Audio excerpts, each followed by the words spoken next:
السلام علیکم ورحمۃ اللہ تعالی وبرکاتہ۔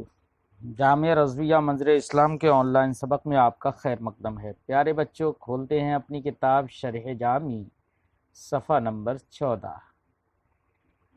عبارت پڑھ کر مطلب سمجھتے ہیں۔ بسم اللہ الرحمن الرحیم۔ الاسم ما دل اے کلمۃ دلت علی معنی کائن فی نفسہ اے فی نفس ما دل یعنی الکلمہ، فتذکیر الضمیر بناء علی لفظ الموصول۔ قال المصنف فی الایضاح شرح المفصل: الضمیر فی ما دل علی معنی فی نفسہ یرجع الی معنی اے ما دل علی معنی باعتبارہ فی نفسہ وبالنظر الیہ فی نفسہ لا باعتبار امر خارج عنہ، كقولك الدار في نفسها حكمها كذا، أي لا باعتبار أمر خارج عنها، ولذلك قيل الحرف ما دل على معنى في غيره أي حاصل في غيره أي باعتبار متعلقه لا باعتباره في نفسه، انتهى كلامه۔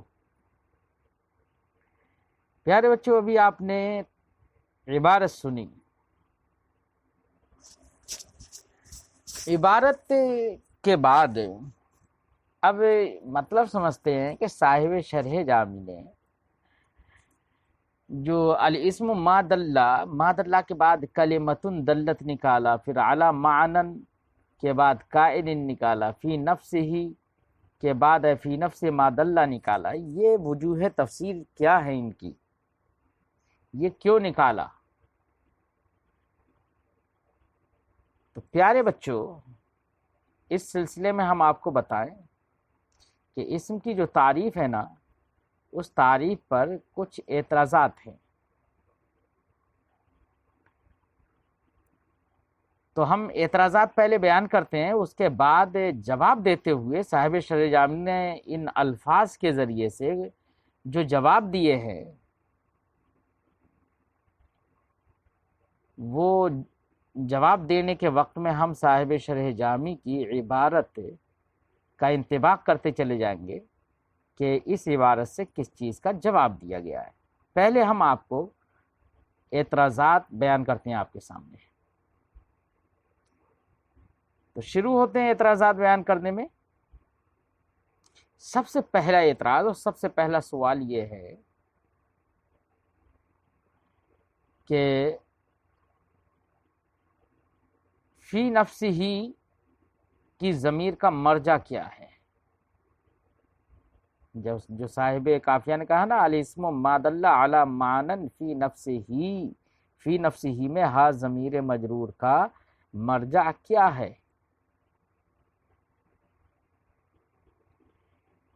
اب ماقبل میں تو تین چیزیں ذکر کی ہوئی ہیں، ایک لفظ اسم مذکور ہے، کلمہ مذکور ہے اور معنن مذکور ہے۔ تین میں سے کون سا اس کا مرجع ہے؟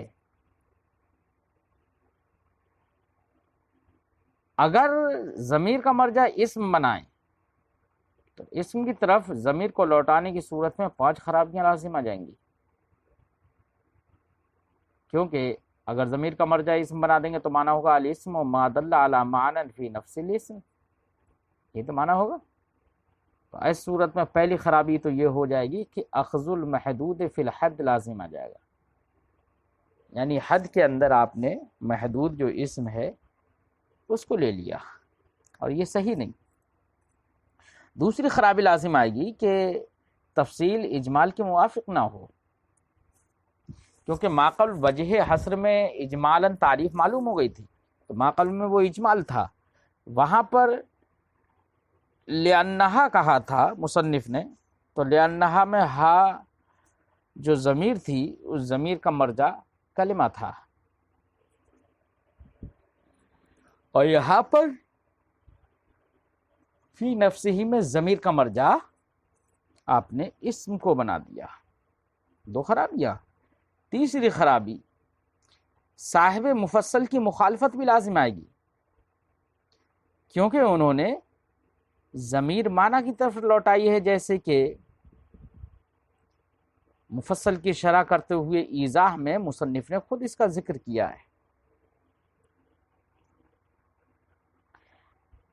چوتھی خرابی یہ لازم آئے گی کہ اسم کا معنی کے لیے ظرف ہونا لازم آئے گا، کیونکہ معنی ہوگا الاسم ما دل علی معنی فی نفسہ، اسم وہ کلمہ ہے جو دلالت کرے معنی فی نفسہ پر، ایسے معنی پر جو نفس اسم میں ہو، تو معنی مظروف ہوگا اور وہ اسم اس کا ظرف بن جائے گا، تو اسم کا معنی کے لیے ظرف ہونا لازم آتا ہے، حالانکہ اسم نہ ظرف زمان ہے اور نہ ظرف مکان ہے۔ پانچویں خرابی یہ لازم آئے گی کہ حرف کی تعریف صحیح نہ ہوگی، پھر کیوں؟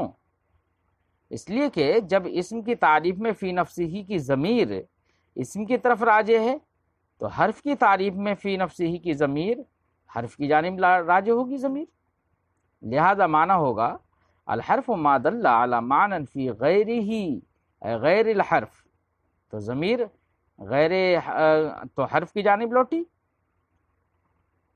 تو معنی ہوگا کہ کلمہ وہ حرف ایسا کلمہ ہے جو دلالت کرے ایسے معنی پر جو معنی اس کے غیر میں ہو، یعنی حرف کے غیر میں ہو، اور معاملہ تو یہ ہے کہ حرف اپنے معنی پر ہی دلالت نہیں کرتا، چہ جائے کہ ایسے معنی پر دلالت کرے جو اس کے غیر میں ہو۔ بات سمجھ میں آئی بچوں؟ تو یہ 5 خرابیاں تو لازم آئیں گی اگر ضمیر کا مرجع اسم بنا دیا جائے، اور اگر ضمیر فی نفسہ میں جو ضمیر ہے اس ضمیر کو لوٹا دیا جائے کلمہ کی طرف، تب 3 خرابیاں لازم آئیں گی بچوں۔ سب سے پہلی خرابی تو یہ کہ ضمیر اور مرجع کے درمیان مطابقت نہیں رہے گی، کیونکہ کلمہ کی طرف لوٹائیں گے تو کلمہ کی طرف لوٹانے کی صورت میں کلمہ ہے مؤنث اور فی نفسہ میں ضمیر ہے مذکر۔ دوسری خرابی لازم آئے گی کہ صاحب مفصل کی مخالفت لازم آئے گی، کیونکہ صاحب مفصل نے ضمیر کا مرجع بنایا ہے معنی، اور یہاں پر ضمیر کا مرجع ہو جائے گی کلمہ، مخالفت۔ تیسری خرابی لازم آئے گی کہ کلمہ کا معنی کے لیے ظرف ہونا لازم آئے گا۔ بات سمجھ میں آئی؟ کہ نفس کلمہ میں وہ معنی ہو۔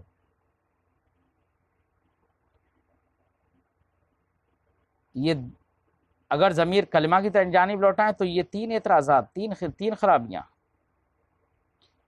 اور نفسہی کی ضمیر معنی کی طرف لوٹے، معنی کی طرف لوٹانے کی صورت میں 2 خرابیاں لازم آتی ہیں۔ نمبر 1، تفصیل میں ضمیر کا مرجع اجمال کے مطابق نہ ہوگا، کیوں؟ اس لیے کہ اجمال جو وجہ حصر تھی اس کے اندر ضمیر کا مرجع کلمہ تھا، اور یہاں پر ضمیر کا مرجع آپ نے معنی بنا دیا۔ ایک خرابی، اور دوسری خرابی لازم آئے گی ظرفیت الشیء لنفسہ، کیونکہ معنی ہوگا کلمہ اسم ایسا کلمہ ہے جو دلالت کرے ایسے معنی پر جو معنی نفس معنی میں ہو، تو ظرفیت الشیء لنفسہ یا ظرفیت الشیء فی نفسہ ہی لازم آئے گا۔ اب سوال یہ ہے کہ نفسہ کی ضمیر کا مرجع ہے کیا؟ بات سمجھ میں آ گئی بچوں؟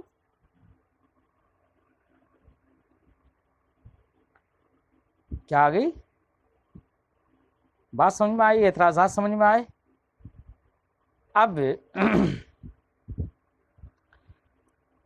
جواب کا خلاصہ ہم صاحب شرح جامی کی عبارت سے پیش کرتے ہیں۔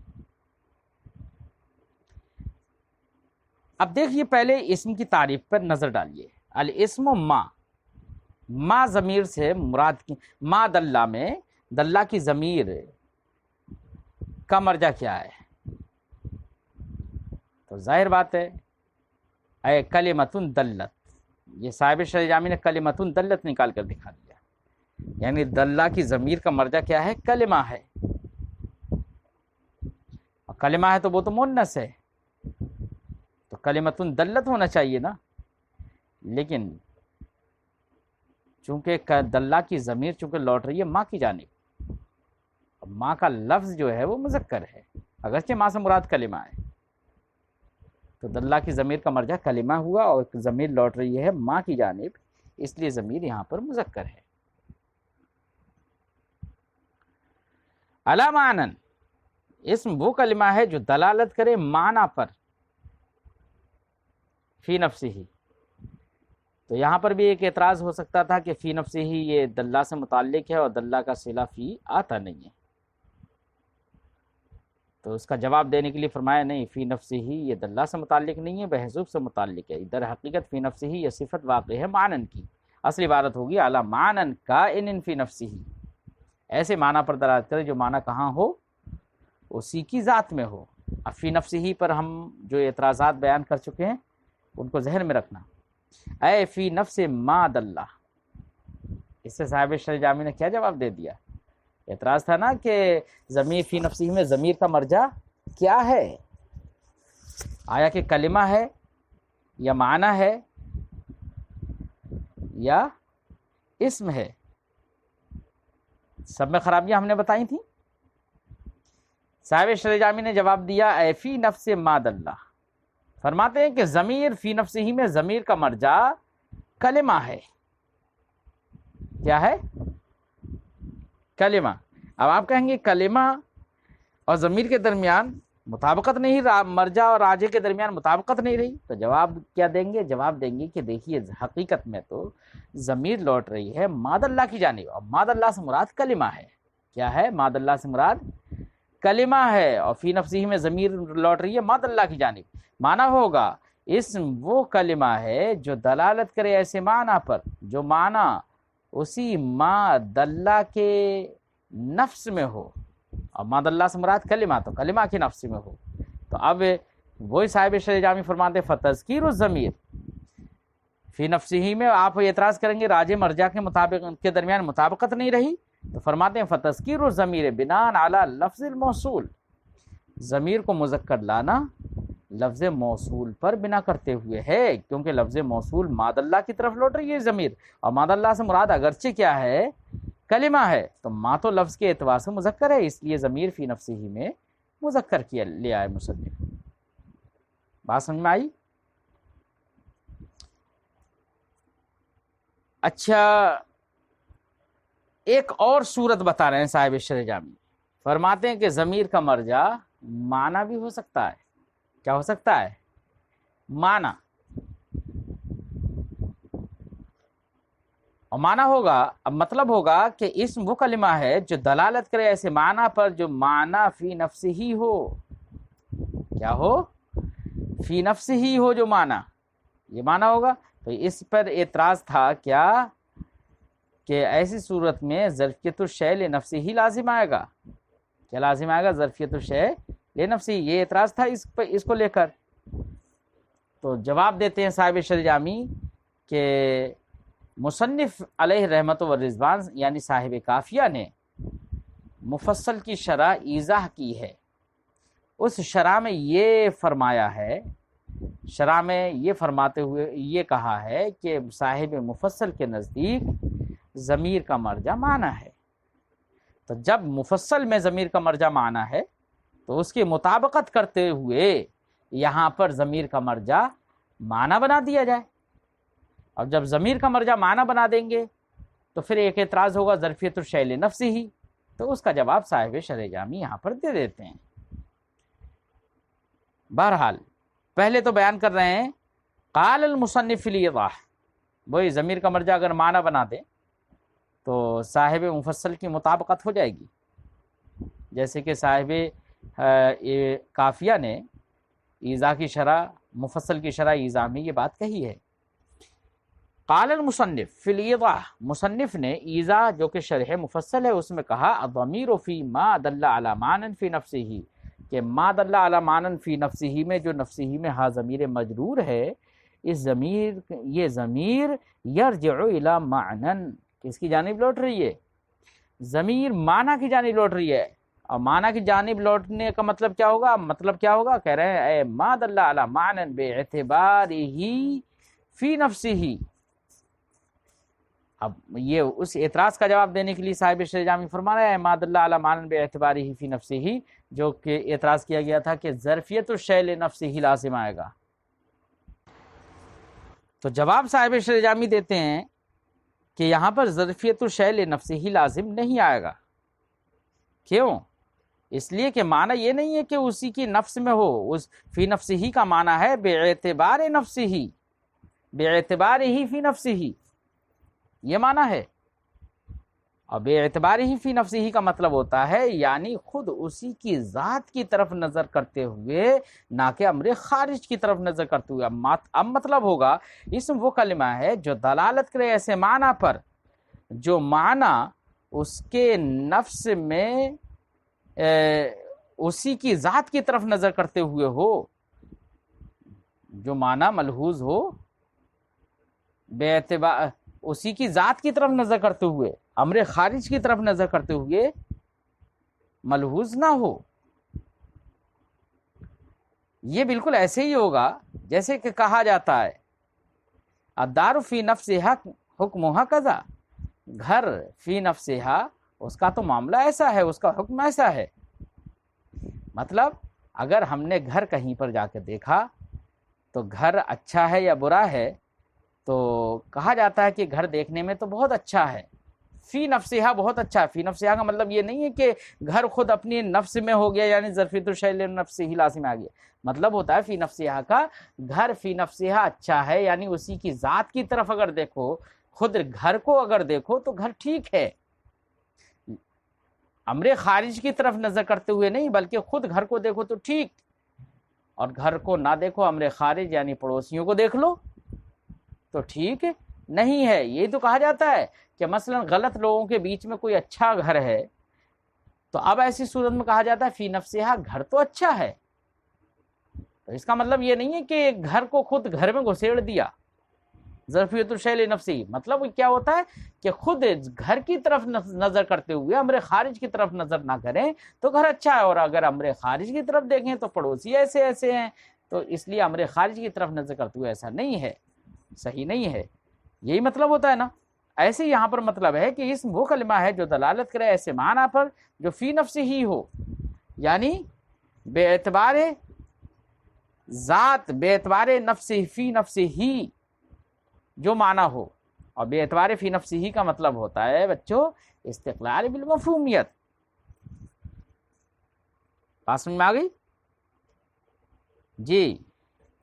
اسی کو صاحب شرح جامی نے فرمایا اے ما دل علی معنی باعتبارہ فی نفسہ، اے وبالنظر الیہ، یعنی خود معنی کی طرف نظر کرتے ہوئے فی نفسہ، لا باعتبار امر خارج عنہ، اس سے خارج امر کے اعتبار سے نہیں۔ جیسے کہ تمہارا کہنا ہوتا ہے الدار فی نفسہا حکمہا کذا، مطلب کیا ہوتا ہے؟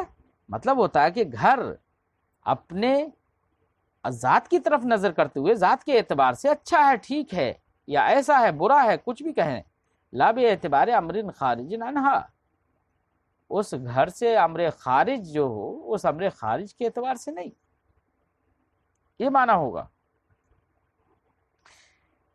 اسی معنی کر حرف کی تعریف کی گئی ہے، کیا کہ آپ نے ایک اعتراض کیا، ایک اعتراض ہو سکتا ہے بچوں یہاں پر،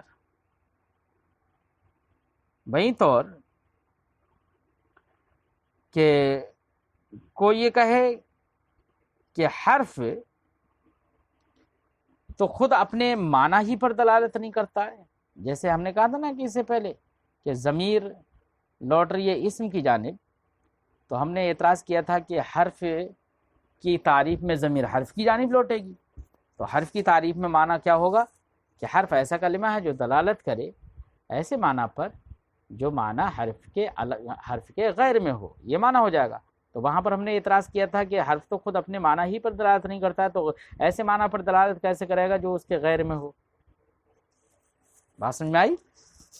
یہ اعتراض تھا نا، اسی کا جواب دینے کے لیے صاحب شرح جامی فرماتے ہیں وَلِذَلِكَ قِيلَ، اسی وجہ سے کہا گیا ہے الحرف ما دل علی معنی فی غیرہ، حرف وہ ہے، وہ کلمہ ہے جو دلالت کرے ایسے معنی پر جو معنی اس کے غیر میں ہو۔ تو غیر میں ہونے کا معنی یہ نہیں ہے کہ غیر میں جو معنی ہے اس پر دلالت کرے، جب وہ اپنے معنی ہی پر دلالت نہیں کر پا رہا تو غیر میں جو معنی ہو اس پر کیسے دلالت کرے گا؟ نہیں، اس کا مطلب یہ نہیں ہے، بلکہ مطلب ہے حاصل فی غیرہ بے اعتبار متعلقہ، یعنی ایسے معنی پر دلالت کرے جو معنی اس کے غیر میں ہو، یعنی جو غیر اس کے متعلقات کے اعتبار سے ہو، یعنی جو معنی حاصل ہوا ہو اس کے متعلقات کے اعتبار سے، ضم ضمیمہ کے اعتبار سے، لا باعتبارہ فی نفسہ، خود حرف کے اعتبار سے نہیں بلکہ اس کے متعلق کے اعتبار سے۔ تو یہاں تک مفصل میں ایضاح کی، وہ مفصل کی شرح ایضاح میں جو مصنف کی عبارت تھی صاحب شرح جامی نے اس کو پیش کر دیا، جس کے بعد میں کہا انتہا کلامو، مصنف کی ایضاح میں جو کلام تھا مصنف کا وہ یہاں تک مکمل ہو گیا۔ اب صاحب شرح جامی اپنی طرف سے اس ایضاح کے قول کی، جو مصنف نے وہاں پر یہ بات کہی کہ ضمیر کا مرجع معنی ہے، تو مطلب یہ ہوگا، تو اب تک ہماری گفتگو تو آپ بچوں سن چکے اور بات واضح ہو گئی ہوگی، لیکن اس کا خلاصہ وہ محصولہ سے صاحب شرح جامی مزید پیش کر رہے ہیں۔ اب محصولہ کا کیا خلاصہ ہوگا اس کو انشاءاللہ ہم آئندہ سبق میں بیان کریں گے۔ السلام علیکم ورحمۃ اللہ تعالی وبرکاتہ۔